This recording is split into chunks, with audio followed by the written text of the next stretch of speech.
Let's start with the next topic, organization of production.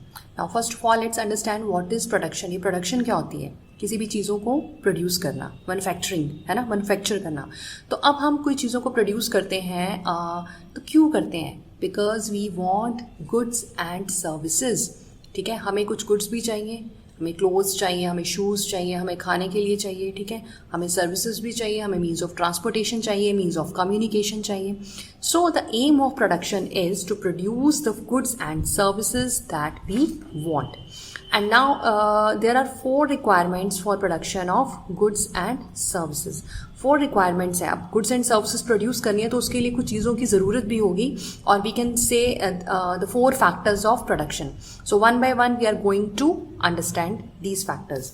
So first factor or first requirement is land. This is the first and foremost requirement for production is land and some other natural resources. land के साथ साथ हमें कुछ और resources भी चाहिए, जैसे कि हम water की बात करें, ठीक है, मिनरल्स की बात करें and so on. So land means कि अगर हमें अपनी प्रोडक्शन स्टार्ट करनी है, हमारे पास कोई बिल्डिंग तो होनी चाहिए, है ना, कोई जगह तो होनी चाहिए जिसके ऊपर हम अपनी प्रोडक्शन स्टार्ट करेंगे. Next factor is labour. अब उस लैंड के ऊपर हमने लैंड खरीद ली है, बिल्डिंग ले ली है, अब हमें कुछ लोग भी चाहिए जो उसके ऊपर काम करें. अब लेबर जो है ये 2 तरह की होती है. स्किल्ड लेबर भी हो सकती है, अनस्किल्ड भी हो सकती है, और सम टाइम कुछ मैन्युफैक्चरिंग ऐसी होती हैं यूनिट्स जिनमें दोनों तरह की लेबर चाहिए होती है.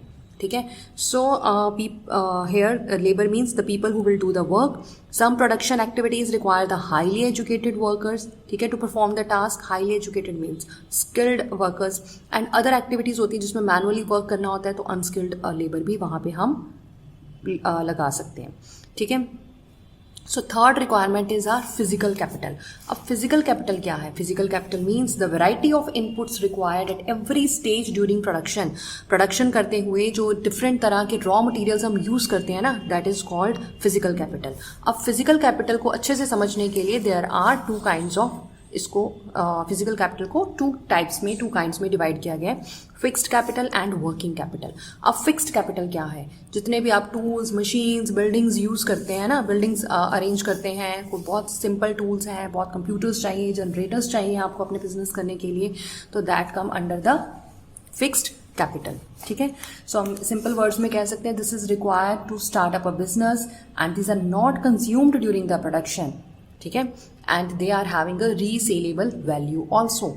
मान लीजिए आपके कंप्यूटर सेंटर आपने स्टार्ट किया हुआ है, तो अगर आप उसको नहीं फर्दर कंटिन्यू करना चाहते हैं तो उन कंप्यूटर्स की रीसेलेबल वैल्यू होगी, रीसेल कर सकते हैं. बड़ी बड़ी मशीनरी जो आपने लगाई है अपने फैक्ट्री इंडस्ट्री में, उनकी रीसेलेबल वैल्यू होती है. इवन की बिल्डिंग जो है उसको भी आप सेल करके आगे फर्दर किसी और चीज़ में अपनी मनी को इन्वेस्ट कर सकते हैं. ठीक है, सो ये तो होगी fixed capital. Now working capital, जो डे टू डे हमारे एक्सपेंसेस होते हैं उनको मीट करने के लिए जो हमें मनी चाहिए, मनी इन हैंड. ठीक है, और हमें रॉ मटेरियल जो है एक ही बार तो लेंगे नहीं, रॉ मटेरियल तो you need again and again. So raw material and money in hand is called working capital. ठीक है, अब इसके साथ साथ हमारी एक 4th रिक्वायरमेंट भी है. ठीक है, हमने लैंड ले ली, लेबर ले ली, कैपिटल ले ली, तो अब इन तीनों को जो कंबाइन करेगा, है ना, अपनी नॉलेज के साथ, टेक्नोलॉजी को यूज़ करके, स्किल के साथ, so that 4th requirement is called human capital. ठीक है, so this is the 4th requirement is human capital and these 4 factors of production combinedly. ठीक है, this is called organisation of production. So ये हमारे 4 factors of production हो गए. ठीक है, every production is organised by combining land, labour, physical capital and human capital and these are known as factor of production. चलिए move करते हैं next topic की तरफ, that is farming in Palampur. इसमें हम बात करेंगे सबसे पहले लैंड की. तो लैंड जो है वो फिक्स्ड है. ठीक है, फार्मिंग जो है this is a main production activity in Palampur. 75% लोग जो हैं यहाँ पे वो फार्मिंग ही करते हैं. ठीक है, ये बड़े बड़े फार्मर्स भी हो सकते हैं, फार्म लेबरर्स भी हो सकते हैं. ठीक है, बट अब हमें एक चीज़ माइंड में रखनी है कि बेसिक कंस्ट्रेंट, बेसिक प्रॉब्लम क्या है फार्म प्रोडक्शन को इंक्रीज़ करने में, कि हमारी लैंड जो है वो लिमिटेड है. पॉपुलेशन तो इंक्रीज होती जा रही है but land is limited. So land area under cultivation is practically fixed, and since 1916 Palampur there has been no expansion in land area under cultivation. So हम अगर बात करें कि 1960 से ही जितनी हमारी लैंड थी उतनी ही है पालमपुर में लैंड, इस लैंड को एक्सटेंड नहीं किया जा सका है. हाँ, इतना किया उन्होंने कि जो कुछ वेस्ट लैंड थी विलेज की ठीक है, उसको उन्होंने कल्टीवेबल लैंड में कन्वर्ट कर दिया है। बट फर्दर और कोई स्कोप नहीं है कि न्यू लैंड कहाँ से लेकर आए। बिल्डिंग नहीं परचेज कर सकते हैं, हम लेबर और लेके आ सकते हैं, हम रॉ मटेरियल और लेके आ सकते हैं, बट लैंड कहाँ से लेके आए, ठीक है। So this is the major constraint. So next आपको एक बॉक्स में इंपॉर्टेंट इन्फॉर्मेशन गिवन है कि जो स्टैंडर्ड यूनिट है of measuring land is hectare. This is important for 1 mark question. और हेक्टेयर के अलावा और कौन से अदर यूनिट्स हैं जो विलेजेस में यूज होते हैं, बीघा, ग्विंथा एक्सेट्रा, ठीक है। And 1 hectare means it is equal to the area of square with one side measuring 100 meters. So this you have to remember for 1 mark question. Now is there a way one can grow more from the same land? क्या कोई ऐसा रास्ता है कि एक ही land से हम बहुत ज़्यादा प्रोडक्शन जो है अपनी कल्टिवेशन जो है वो इंक्रीज कर सके ताकि हमारी प्रोडक्शन भी इंक्रीज हो सके, ठीक है। तो इसके लिए they are saying Palampur would resemble a village of the here. All land is cultivated in the Palampur. No land is left idle. So during the rainy season, kharif crops are grown like jowar and bajra. अब यहाँ पे मैं आपको simply बात करूँगी, जो हमारी kharif crops होती हैं ये ग्रो होती हैं रेनी सीजन में, ठीक है। It's grown in June, July and harvested in September and October. Example हम इसके ले सकते हैं ज्वार, बाजरा, पैडी, राइस, कॉटन एक्सेट्रा, ठीक है। जो राबी क्रॉप्स होती हैं वो विंटर सीजन में ग्रो होती हैं and these are grown in October and November and harvested in March and April. इसकी एग्जांपल है wheat, mustard, peas, barley, gram, pulses etcetera.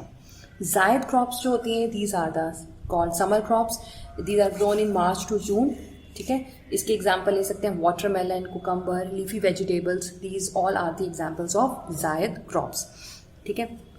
So here the main reason is that farmers are able to grow 3 different crops in a year in Palampur is due to the well developed system of irrigation. जैसे कि chapter के beginning में मैंने बताया था कि यहाँ का जो इरिगेशन सिस्टम है वो बहुत वेल डेवलप्ड है। अब बिकॉज क्योंकि इलेक्ट्रिसिटी जो है वो अवेलेबल है यहाँ पे। सो जो फार्मर्स थे वो 1 ईयर में 3 तरह की क्रॉप्स जो है वो ग्रो कर सकते थे। So the reason is well developed system of irrigation. So what happened that earlier people Persian wheels were used by the farmers to draw the water from the wells and irrigate small fields. तो छोटे छोटे खेतों में वो well से water लेके फिर irrigation करते थे एंड पर्शियन व्हील्स को यूज़ करते थे।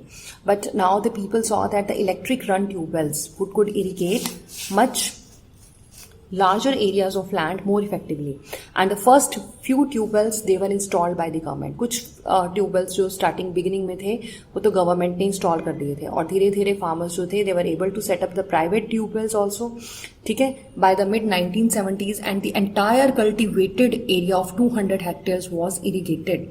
अब हम यहाँ पे एक बॉक्स में जो लिखा वो भी पढ़ लेते हैं कि जितने भी विलेजेस हैं इंडिया के सभी विलेजेस में इतना high level of irrigation available नहीं है, ठीक है। कुछ विलेजेस में है बट ऑल विलेजेस में ये सारी फैसिलिटीज जो है वो अवेलेबल अभी तक नहीं है। सो नेक्स्ट हम आगे चलते हैं। To grow more than 1 crop on a piece of land during the year is known as multiple cropping. तो अभी हमने जो 3 काइंड्स ऑफ क्रॉप्स पढ़ी हैं कि 3 तरह की क्रॉप्स 1 ईयर में वो ग्रो कर लेते हैं। इससे क्या बेनिफिट क्या है कि सेम लैंड के ऊपर वो एक से ज़्यादा क्रॉप्स को ग्रो करते हैं तो प्रोडक्शन भी इंक्रीज होती है और हमारी वांट्स भी फुलफिल होती हैं।